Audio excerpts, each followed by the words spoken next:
Welcome back to The Lead. I'm Jake Tapper. Topping our world lead today, American fighting men and women playing a crucial role in a fierce fight that began in earnest this morning to liberate the Iraqi city of Ramadi, an ISIS stronghold just 70 miles west of the capital of Iraq, Baghdad.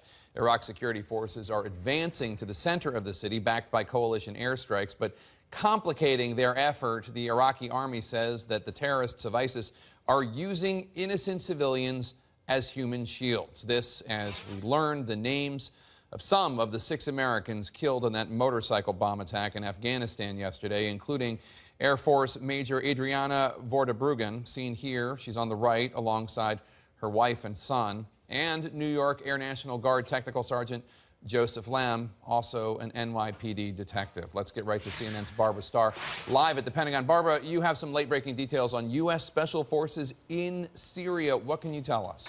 That's right, Jake. CNN has learned that a small number of U.S. Special Operations Forces are now back inside northern Syria, a very difficult situation for them.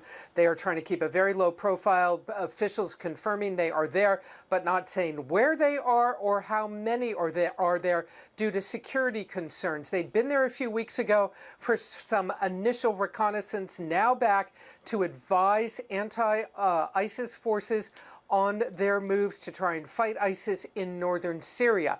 That is happening in Syria, but at the same time, Jake, a major strategic battle underway in Iraq.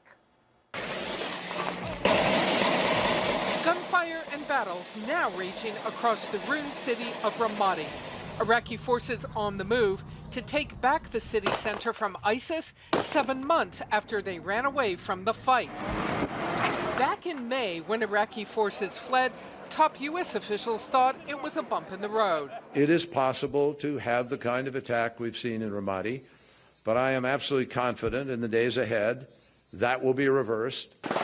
But it's taken months of American-backed training and advice and careful choking off of ISIS supply lines to get Iraqi forces to the point where they finally made their move. The new Iraqi assault began by unfolding a bridge like this one across a branch of the Euphrates River. The U.S. military provided the training for the operation. The Iraqis then pushed into the center of the city with help from U.S. airstrikes to begin confronting an estimated 350 ISIS fighters. Optimism from the U.S. military spokesman in Baghdad. I think the fall of Ramadi is inevitable. You know, the end is coming. The fighting is brutal. The U.S. believes ISIS is using civilians as human shields. The Iraqis tried to get many of them out, dropping these leaflets with instructions on leaving. But ISIS fighters are dug in.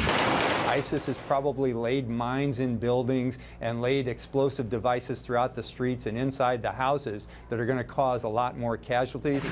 Just getting control of Ramadi back will not be enough. Taking back and holding territory is a very difficult operation. It's one thing to clear that area initially, but the problem that you have is actually coming back and making sure that nobody else goes into an area when you move to the next building or the next objective. Now, getting Ramadi back for the Iraqis is a must-win. They have to get it back and hold it. But in the political season here in Washington, it is also a must-win for the Obama administration, which is under mounting pressure to show its anti-ISIS strategy in places like Ramadi is working. Jake? Barbara Starr at the Pentagon, thank you.